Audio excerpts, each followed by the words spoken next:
So I am getting ready to do my sound check. So um, give me a second here and I will get it up and going. Let's see what we got here. Got to refresh Rumble. The reason why I'm talking so much too is because I have to be able to hear my voice when I do my sound check on the live stream. So let me go in and get this going. See what it sounds like on Rumble.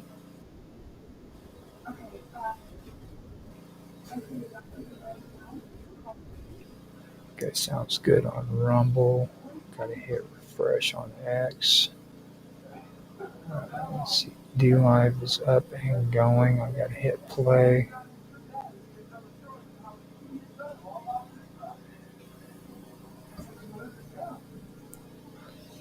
Everything's running a little bit late. I had to run over and get some stuff real quick. Sounds good on D Live. Twitch is up.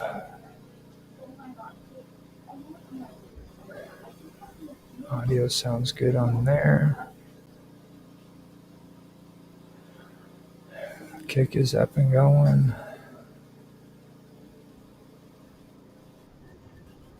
Everything sounds good on there. What's going on with YouTube? It's pretty rough on there because whenever I do YouTube, I have to make sure it's the right YouTube channel. And sometimes it doesn't work out that way.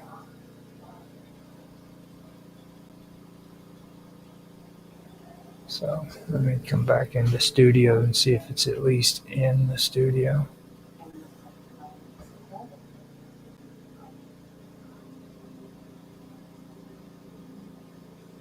Yeah.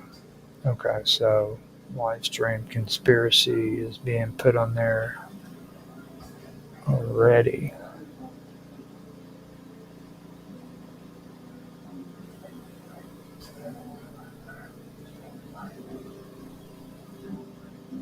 So the one that I'm on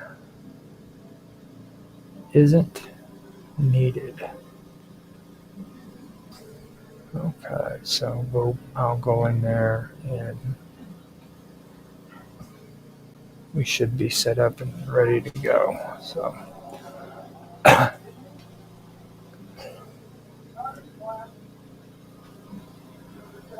all right, so let me do an audio check.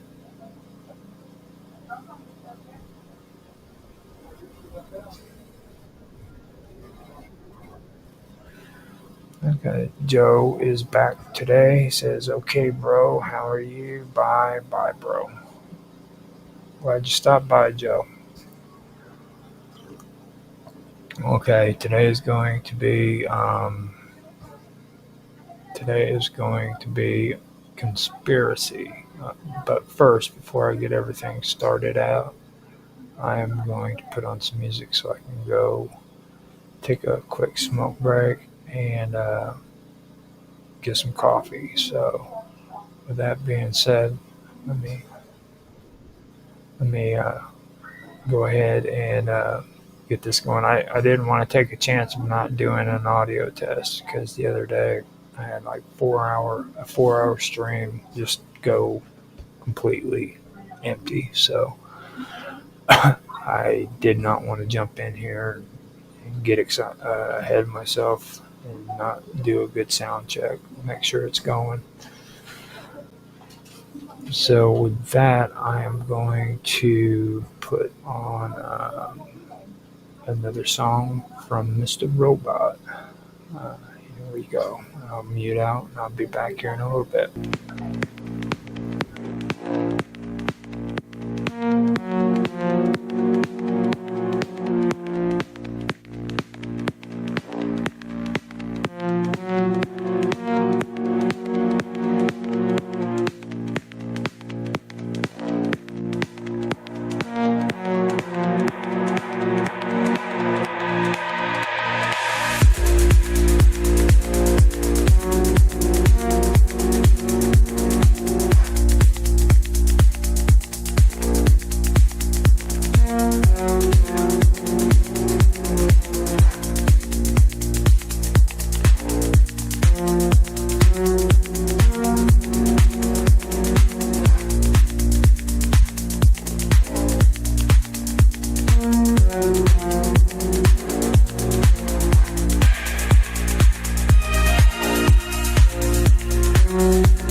Okay, I am back. I'm going to do a last minute audio check.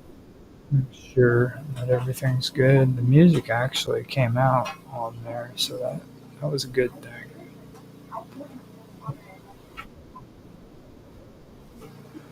All right, so my voice is on X, voice is on Rumble, voice is on D Live,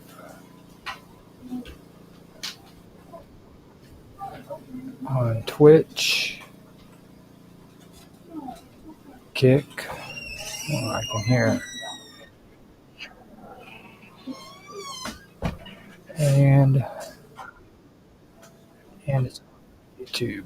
So we are up and ready to go. So today's conversation is going to be on a conspiracy. So, with that being said, I got my coffee, went out and smoked me a quick cigarette,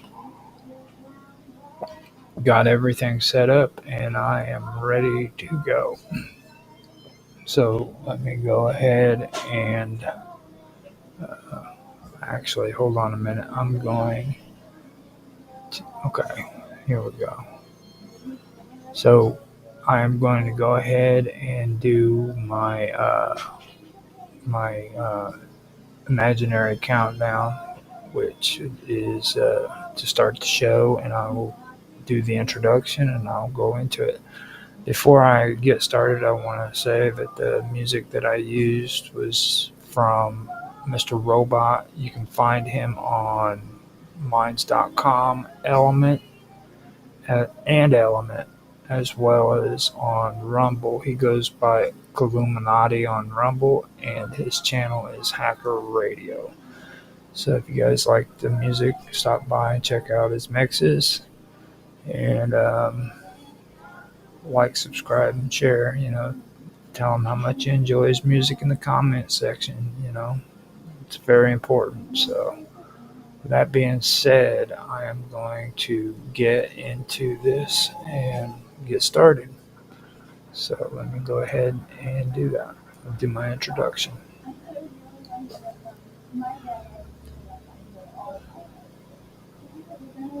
Hello, everybody, and welcome back to another episode of Conspiracy here on the wonderful world of weirdness.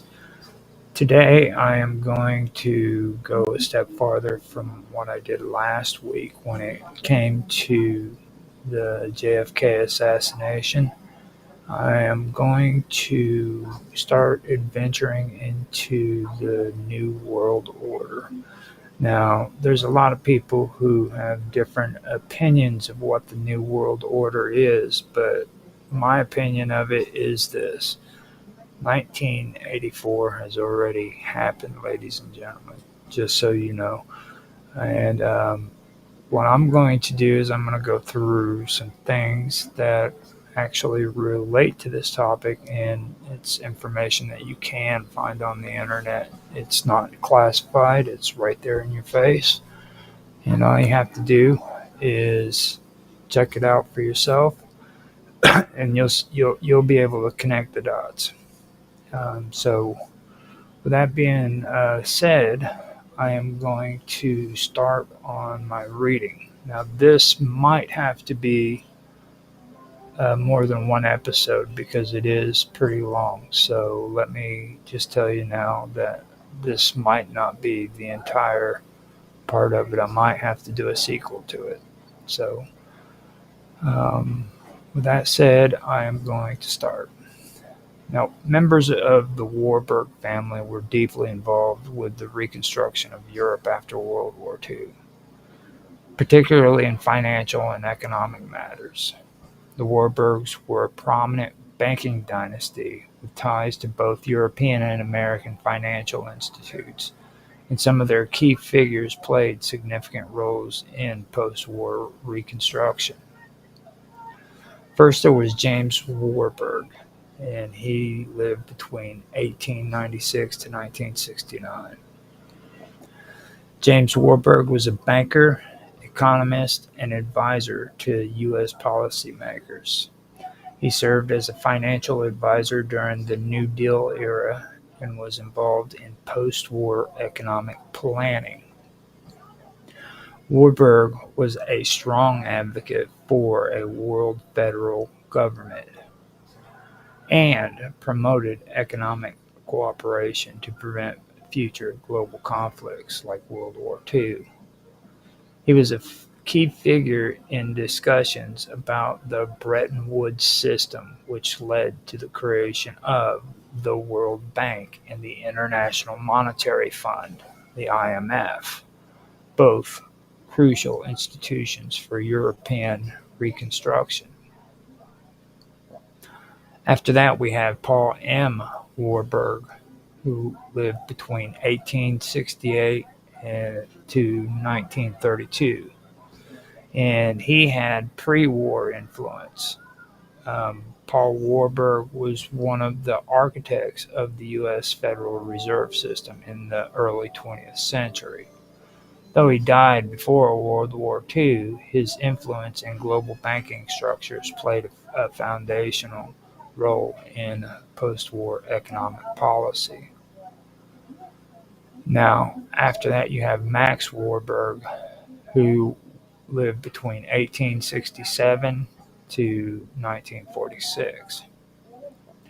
Max Warburg was a prominent German banker who played a role in international finances before the war, though his influence waned after Nazi Germany rose to power. The Warburg banking network continued to have an impact on post-war European finance through various institutions.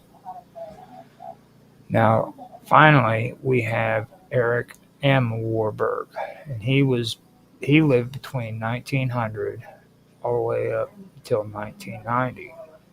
Eric Warburg was directly involved in post-war European economic reconstruction.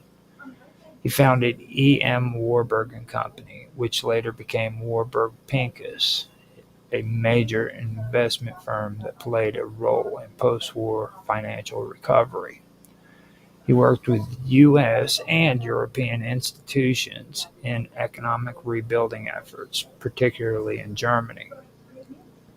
His financial expertise helped to reestablish West Germany's banking system, which was crucial for its recovery under the Marshall Plan.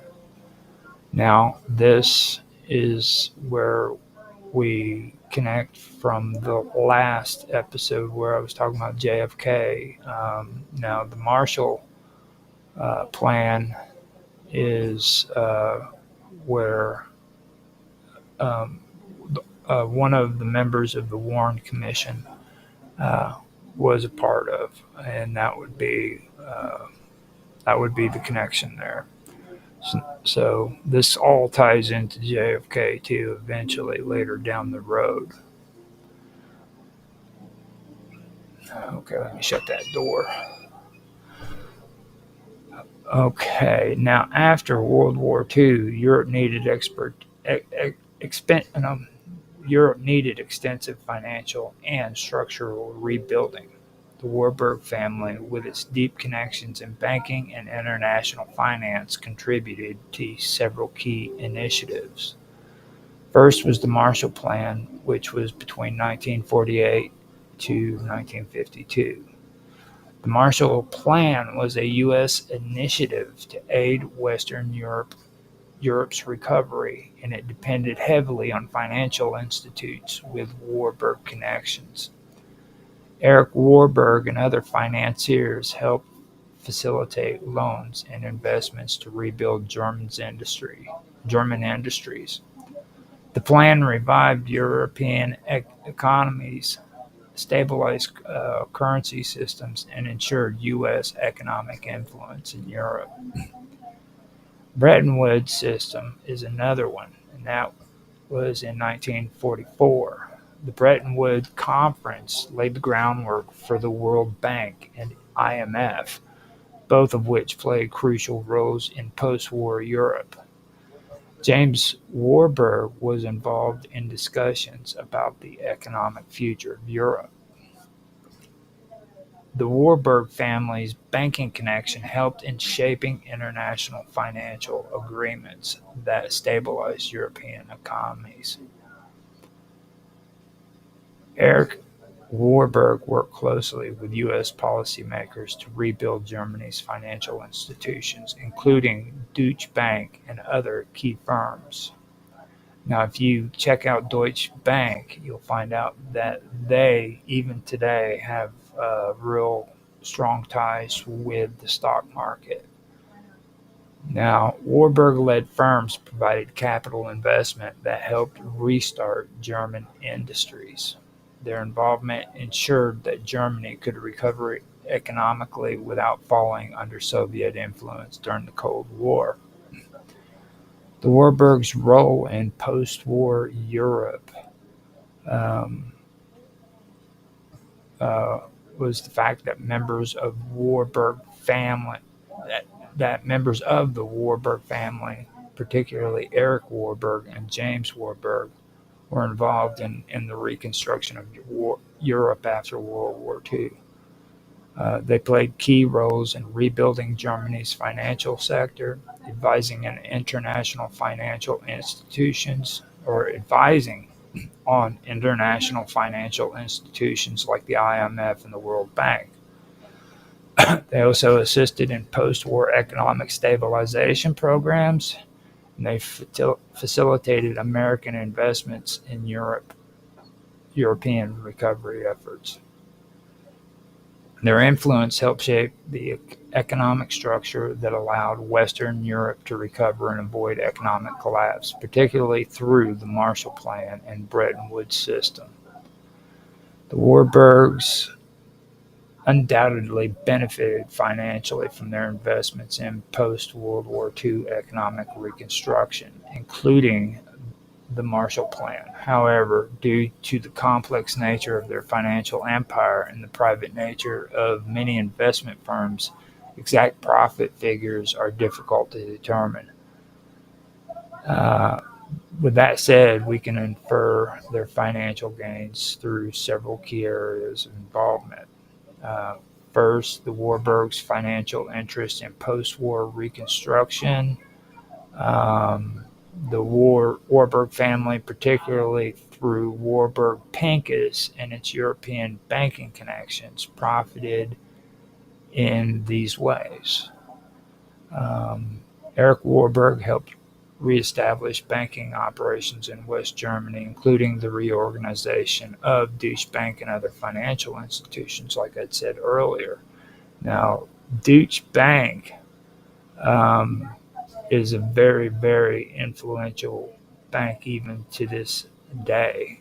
If you do the research, you'll find out that they actually helped in the rebuilding of Europe after World War II, and they actually profited quite a bit from it. Um, there was so much profit being made from the rebuilding of Europe that, like I said, people don't even know for sure what the exact numbers are from it. Now, as Germany recovered, these banks became extremely profitable, handling U.S. aid money and private investment. Warburg Pincus, a firm founded by Eric Warburg in 1935, became a major player in post-war private equity and venture capital, investing in European industries and rebuilding it after the war. Now, the Warburgs provided financial consulting and advisory services to both the U.S. government and European financial institutes as well.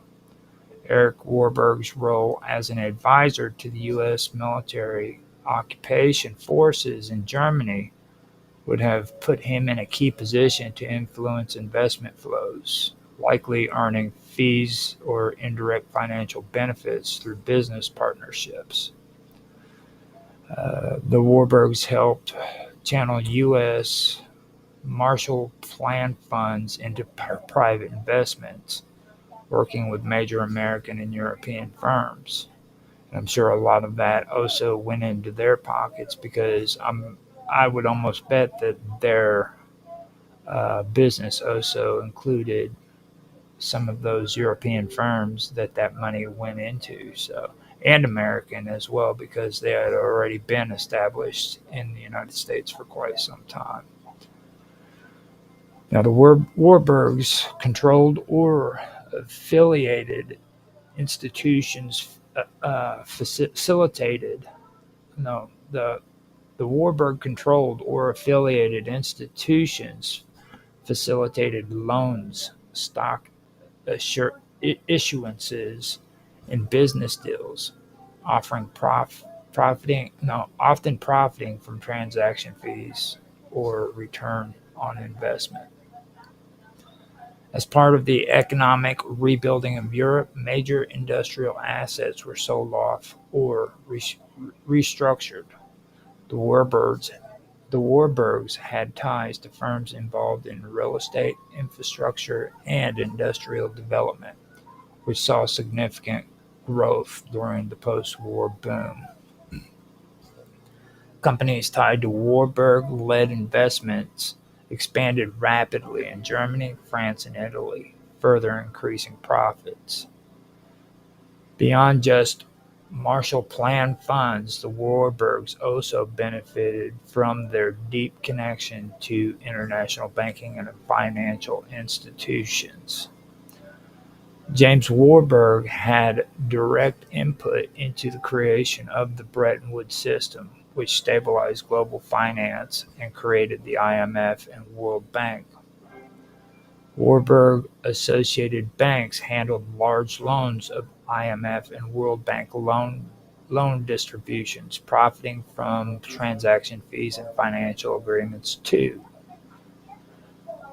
In London, the S.G. Warburg Bank, founded by Sigmund Warburg, became one of Europe's most influential investment banks, helping British and European businesses restructure and modernize.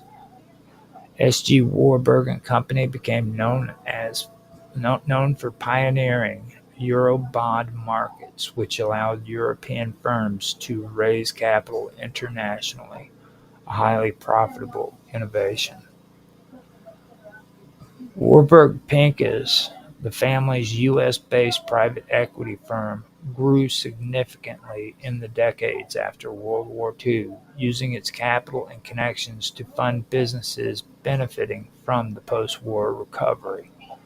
By the 1960s and 1970s, Warburg Pincus was a leading venture capital firm investing in technology, manufacturing, and financial services companies that arose during the European economic boom. How much did the Warburgs gain? While exact profit figures are unknown, we can estimate based on the Warburgs' banking activities and their post-war financial empire. S.G. Warburg and Company grew into a multi-billion-dollar investment bank before merging with UBS in the 1990s. Warburg Pincus, as of today, manages over $8 billion in assets, and much of this wealth was accumulated during the post-war period. The firm made highly profitable investments in European industries, securing returns in the hundreds of millions, if not billions, over the decades. By leveraging post-war recovery and U.S. economic dominance, Warburg Pincus became one of the largest and most influential private equity firms in the world. The Warburg family, already wealthy before World War II, saw a significant increase in their wealth after the war, as their investments expanded in both Europe and the U.S. By the 1970s, various Warburg-associated financial firms controlled billions of assets across multiple industries. While the Warburgs may not have directly profited from the Marshall Plan in a conventional sense, their role in rebuilding the European financial system, advising governments, and facilitating private investments positioned them as major financial beneficiaries of post-war reconstruction. Their influence ensured that capital flowed through Warburg-associated institutions, allowing them to expand their banking empire, grow private equity investments, and strengthen international financial networks. This strategic positioning likely led to profits in the hundreds of millions, if not billions, over time.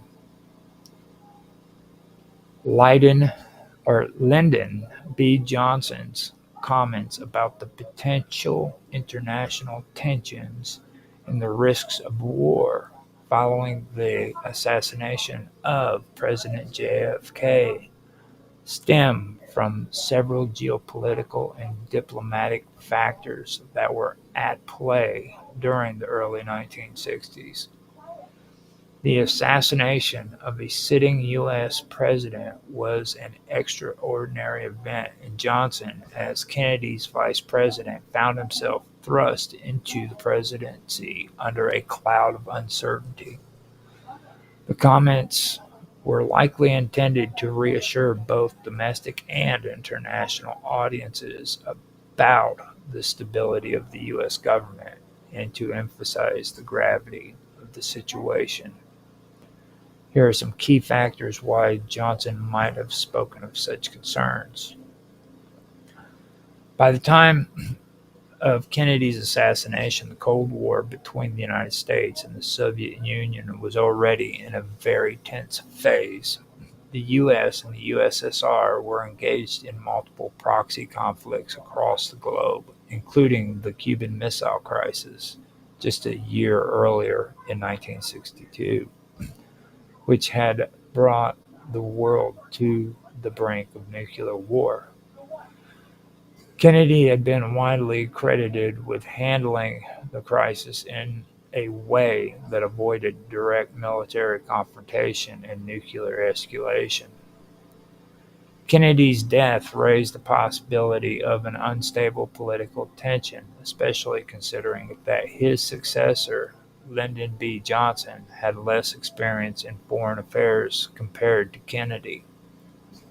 Johnson himself was deeply concerned that the Soviets might perceive his administration as weaker or less competent, and he feared that any signs of weakness could provoke more aggressive behavior from the Soviet Union or their allies in Eastern Europe and Asia. This would have been a significant concern given the volatile state of global politics at the time. At the time of Kennedy's assassination, Cuba remained a critical issue in the U.S. foreign policy. The Cuban Missile Crisis had demonstrated the global stakes involved in any move related to the Cuban government, which was under the leadership of Fidel Castro, a communist ally of the Soviet Union. The United States had been actively involved in efforts to undermine Castro's regime, supporting anti-Castro Cuban exiles and attempting covert actions, including the failed Bay of Pigs invasion in 1961. With Kennedy's assassination, there was uncertainty regarding the U.S. stance towards Cuba and the broader Latin American region. Johnson may have feared that any misstep could lead to escalation in the Soviet Union or Cuba, particularly since there had been significant tensions over U.S. military presence in the Caribbean and nearby waters.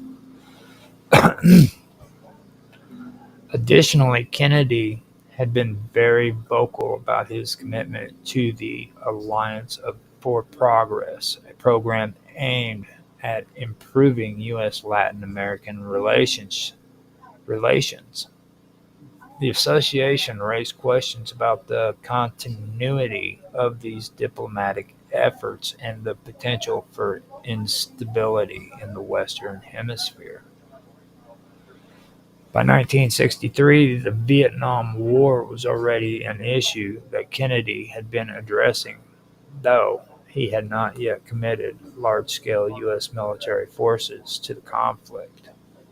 Kennedy had expressed a desire to limit American involvement in Vietnam, especially in terms of direct military combat.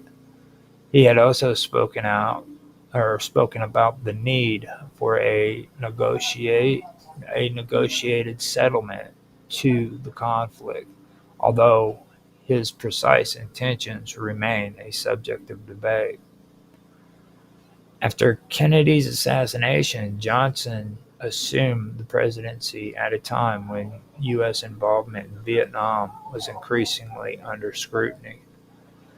Johnson's remarks about the risk of war likely reflected the concern that instability in Vietnam, along with fears of a Soviet or Chinese backed expansion of communism, could spiral into broader regional conflict in Southeast Asia. Johnson would ultimately escalate the U.S. military presence in Vietnam. No, Johnson, who would ultimately escalate the U.S. military presence in Vietnam, may have been indicating that the geopolitical risk of the Kennedy assassination could lead to a further escalation of the conflict. Now, personally, when it comes to Johnson, I don't feel that he was worried about the escalation or the conflict escalating. I personally feel that he wanted it to, these negotiations that Kennedy was supposed to be wanting. In my opinion, uh, they those negotiations just disappeared. It's just like what I was talking about with what Kennedy was having to do in Southeast Asia concerning the testing of nuclear weapons. Okay, he was really active in that uh, those negotiations, but after his assassination, Johnson seemed to just let it linger. It didn't become priority like it was before, and that seemed to be the common theme with all the presidents afterwards. It took until I think 20, maybe 30 decades before they actually made Southeast Asia a nuclear free zone, and that's my take on it. It's just like with Vietnam. I believe that there were groups here in the United States that wanted it to escalate more. It was, in my opinion, it seemed like it was more of a military experiment to see how well they could stand up against the communists. That's just my take on it. So, with that being said, I will shut up now and I will continue. The assassination of Kennedy not only shocked the United States, but also had a profound impact on foreign leaders and governments around the world.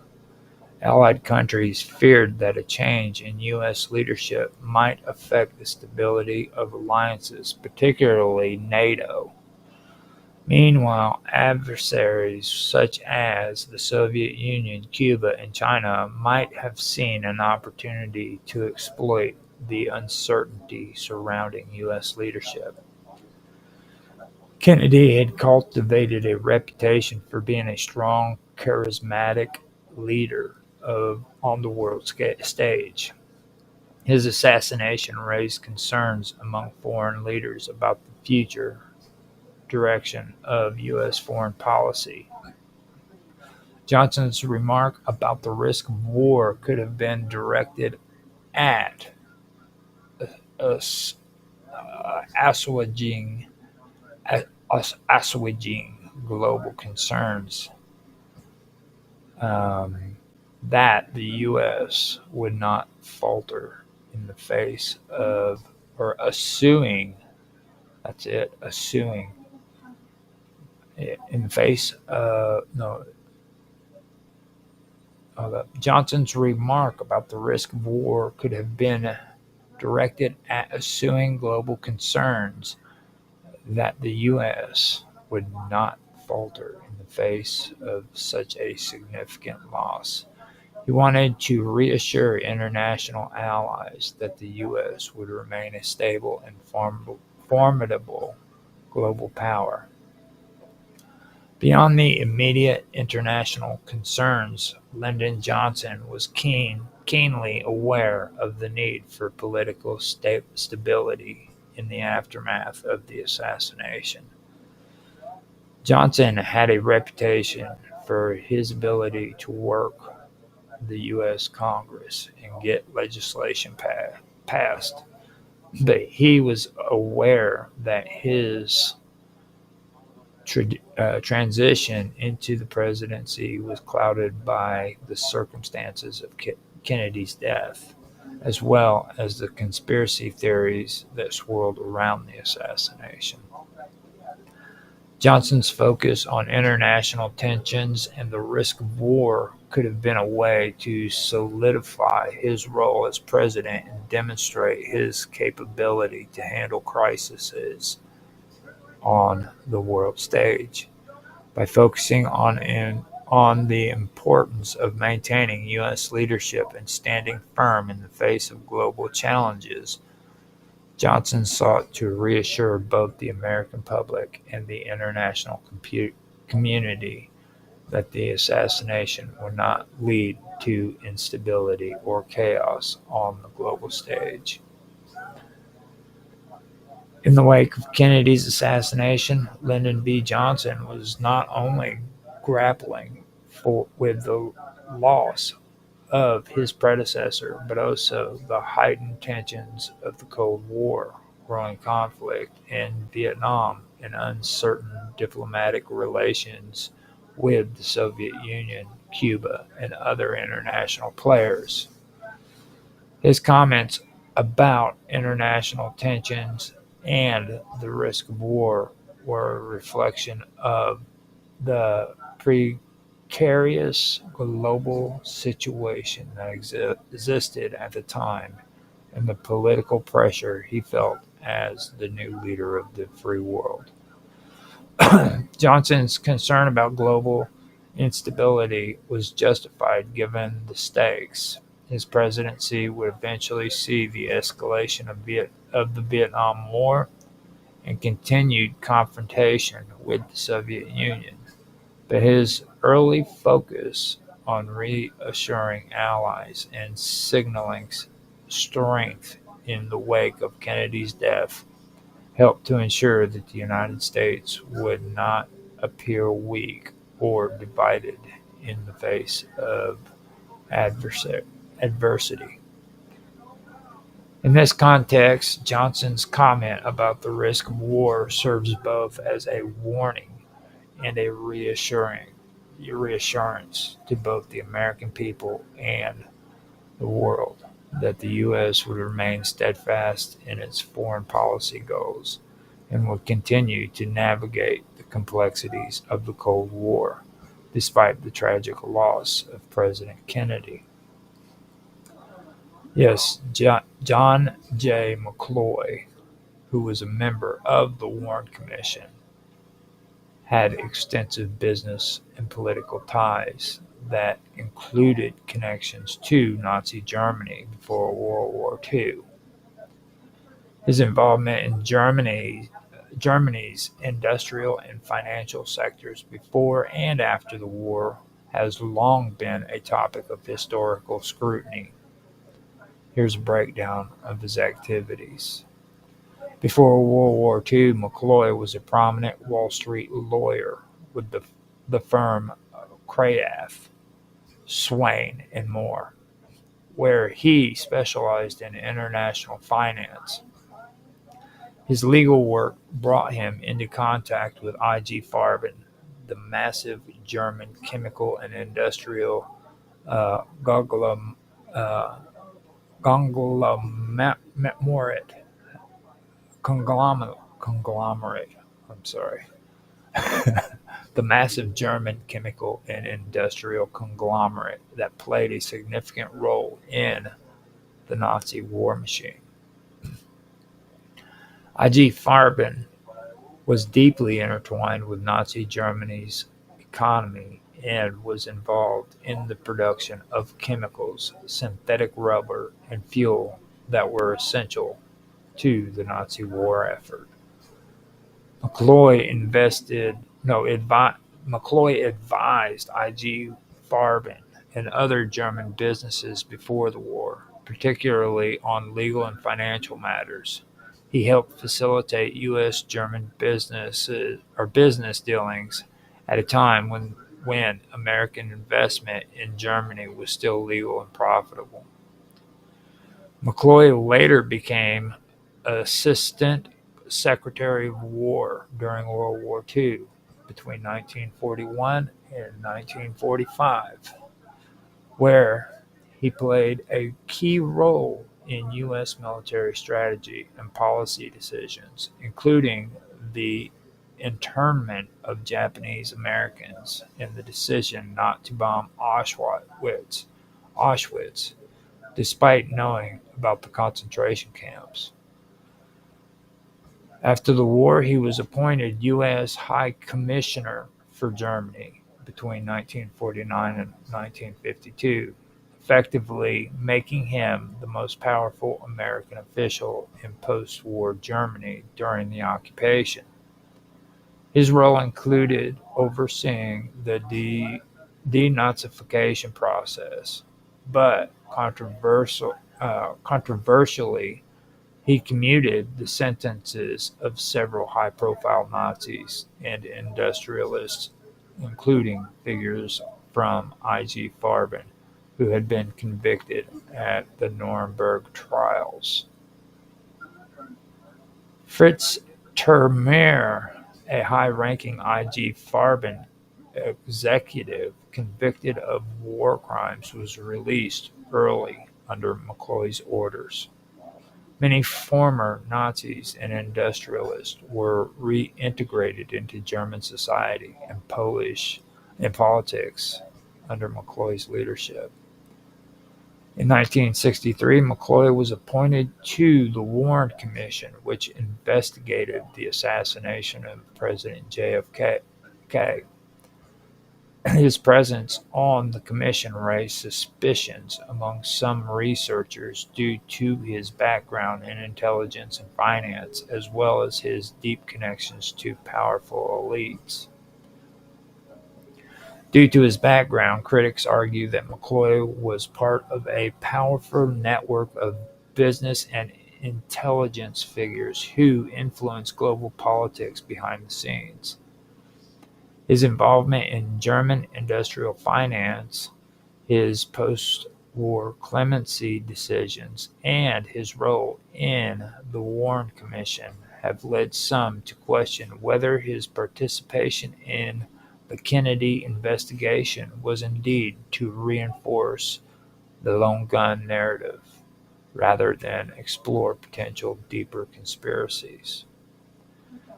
Yes, McCloy had significant financial and legal ties to Nazi Germany, particularly through I.G. Farben before World War II.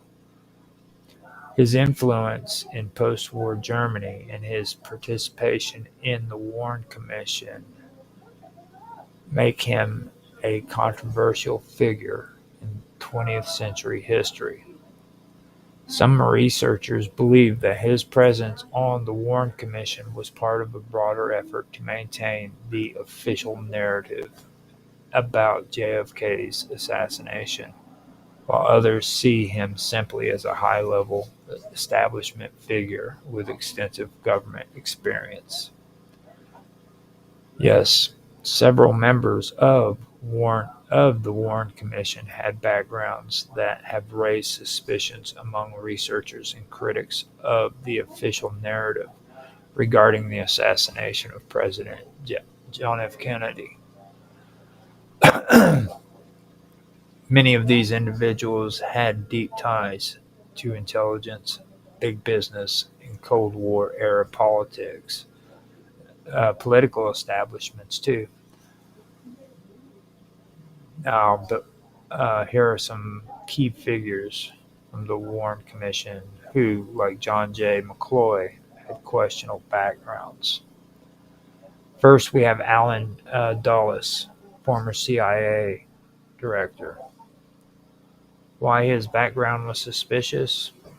Allen Dulles was the director of the CIA from 1953 to 1961, making him the most prominent intelligence official on the commission. He had a personal vendetta against JFK as Kennedy had fired him in 1961 following the disastrous Bay of Pigs invasion, a CIA operation that aimed to overthrow Fidel Castro in Cuba. The CIA had been involved in secret plots to assassinate Castro, and some researchers argue that rogue intelligence agents were also involved in Kennedy's death. Dulles had deep ties to Wall Street, elite globalist circles, and covert operations, raising concerns that his role on the Warren Commission was to protect the CIA interests rather than conduct an impartial investigation. The CIA was one of the agencies most suspected of involvement in JFK's assassination, yet its former director was placed in charge of investigating it. Dulles played a key role in shaping the Warren Commission's narrative, especially regarding the conclusion that Lee Harvey Oswald acted alone. Now we come to Gerald Ford himself, the future U.S. president. Why his background is suspicious. Gerald Ford, a congressman from Michigan at the time, would later become the 38th President of the United States after Nixon's resignation. Declassified documents later revealed that Ford secretly acted as an informant for the FBI, leaking details of the Warren Commission's inner discussions to J. Edgar Hoover's FBI. Ford pushed the official single bullet theory, which was crucial in supporting the idea that Oswald acted alone.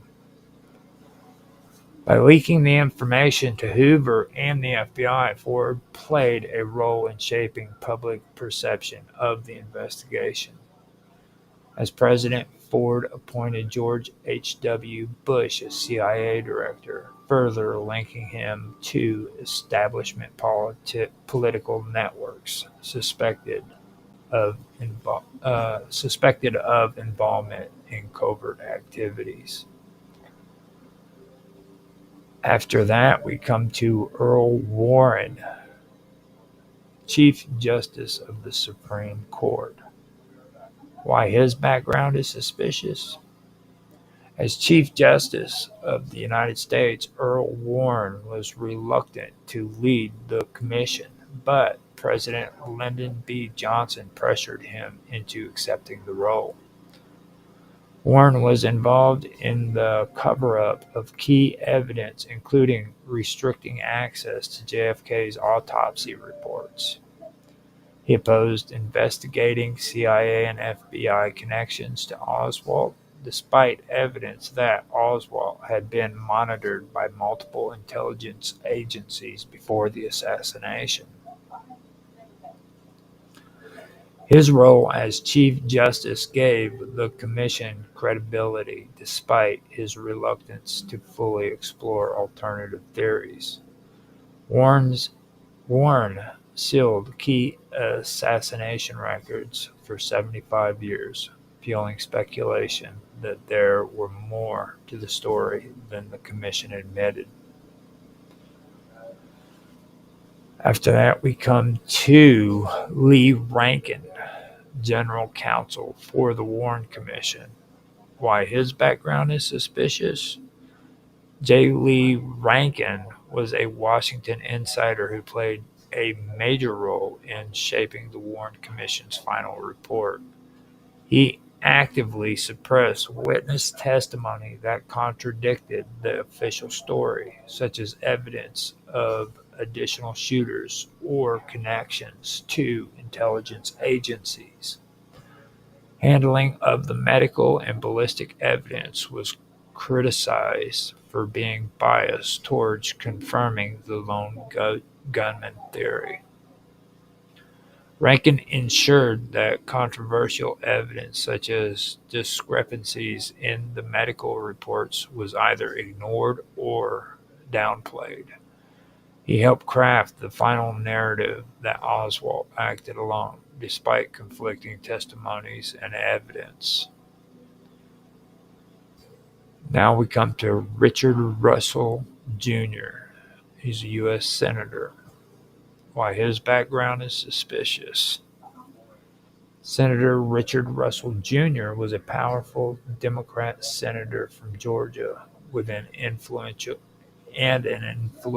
member of the U.S. military and intelligence establishment. He privately doubted the single bullet theory, but was pressured into signing off on the final report. Russell had deep ties to the military-industrial complex, which stood to benefit from Kennedy's assassination if it meant escalation in Vietnam. Russell's private doubts contrast with his public endorsement of the report, suggesting he reluctantly went along with the cover-up. His connection to powerful Cold War policymakers made him unlikely to challenge the official story. While John J. McCloy's pre-war financial dealings with Nazi Germany and I.G. Farman were deeply controversial, he was not the only member of the Warren Commission with a questionable background.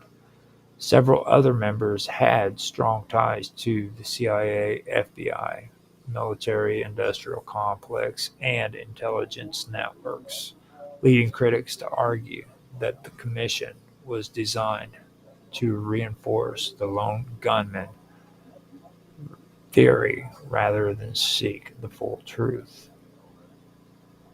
Now, here are the key takeaways. One, you had Allen Dulles, former CIA director, fired by JFK, and helped shape the Warren report despite the CIA being a potential suspect.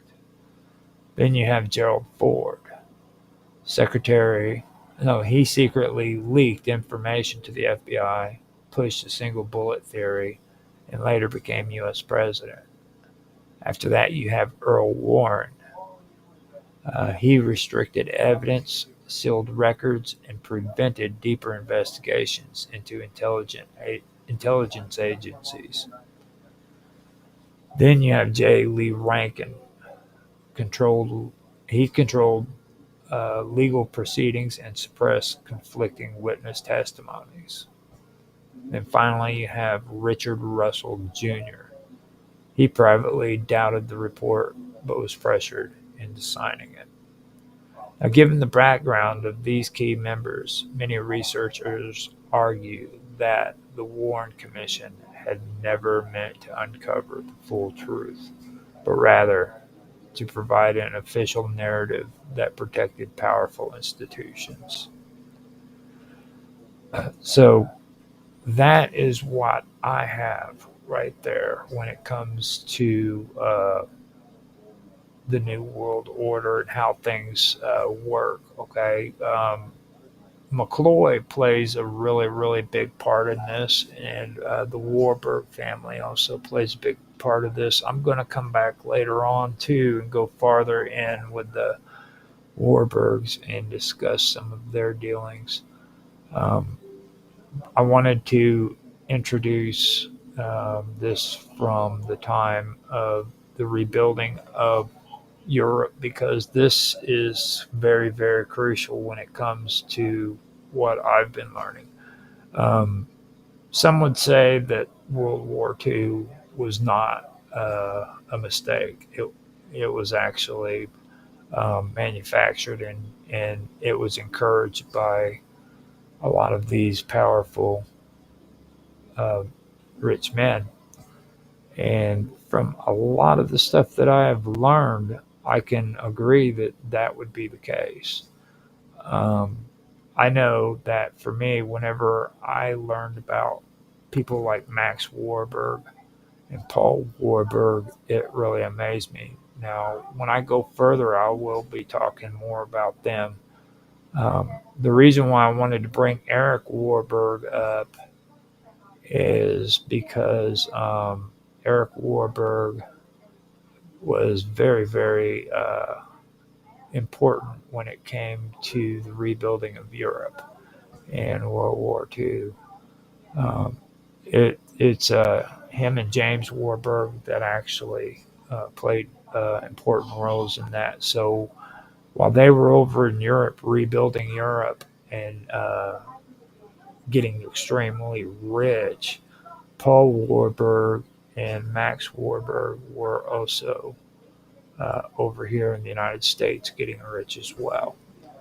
Um, there's also a past there because Max Warburg, I believe, is the one who I'm not sure. I'll come back with this, but I believe not only did he come to the United States, but he was also a war. He should have been a World War I war criminal.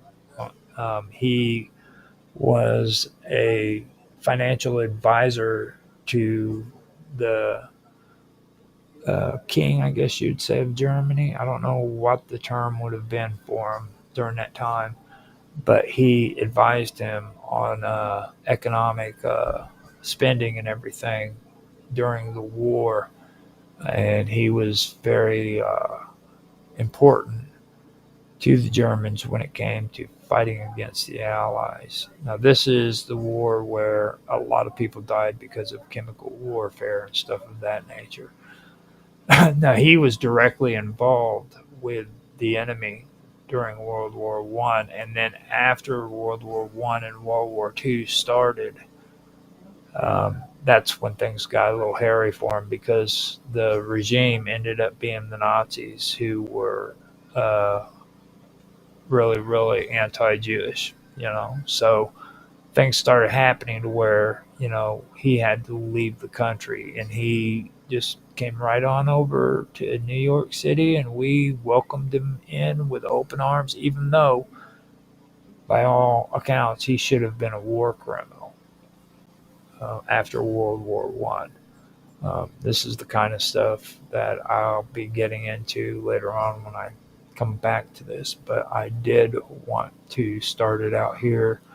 um, I had just done JFK too, so I wanted to point out a lot of these people that were involved on the Warren Commission so that we understand the people who were on this commission were not legitimate people. They had very, very shady backgrounds and reputations. People didn't just all of a sudden start saying, I don't think it's real. I think they're lying. There was reasons for it, and the or one of the biggest facts for why people felt that it was a cover up was because of the people that were placed on the Warren Commission at the time. And these people knew who they were. Um, this goes all the way back to World War II, where John J. McCloy himself was putting Japanese citizens here in the United States into internment camps, um, and he was also releasing war criminals in World War II that were part of Farben IG Farben, um, and the Krupp family too. KRUPT, the Krupp family. That's another one.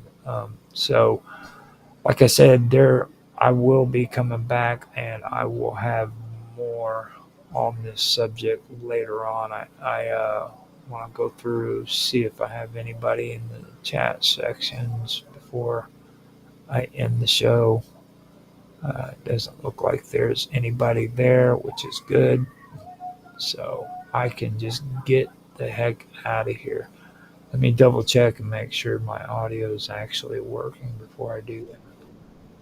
Yeah, it sounds good on Rumble. Okay, sounds good on D Live. I'll just take that as yes, it sounds good. So, like I said, the music that was provided at the beginning of the stream was brought to you by Mr. Robot. You can find him on minds.com or on the Element chat. Um, he's also on Rumble. He goes by Columinati, and his channel is called Hackers or Hack. What is it? Hacker Radio. Hacker Radio. That's it. So if you guys like the music at the beginning, go check him out. Say hi to him. Let him know that you enjoy his music. Say something in the comment section because it gets tiresome when all you hear or all you get is comments from somebody that's wanting to help you grow your channel. Just pay for this many subscribers and we can hook you up. That kind of sucks. So if you guys do enjoy his music, stop by and give him some support. That's all I'm asking.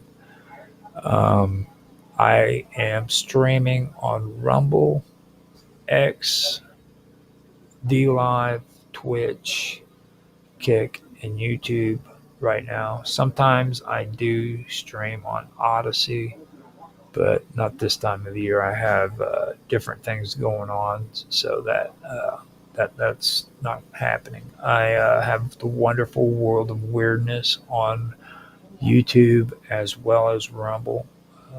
All of the streams that are on these two channels are in playlists. You can catch the live streams in the live stream playlist of the Wonderful World of Weirdness. I'm also coming out with 15-minute videos of conspiracy and all the other ones too that are coming out every once a week. So you can check it out again that way, or you can go to my other channel, which is Strange Stories, and that's my actual channel that I started back in the day before I came in and started doing the Wonderful World of Weirdness. And you can see the raw videos that I have on there from these shows. So you'll get it plenty of chance to see it again. Is all I'm saying. So if you guys enjoyed the show, give me a like, subscribe, share. Make some comments in the comment sections for me too. I enjoy that stuff a lot. I really do. And I don't know. I think I've run out and things to say, to be honest with you.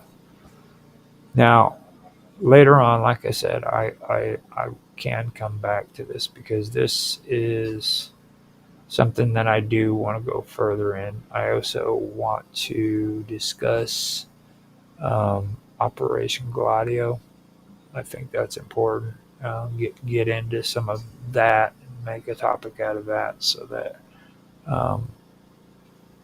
because I noticed there's information on the internet that's just kind of disappearing, fading away.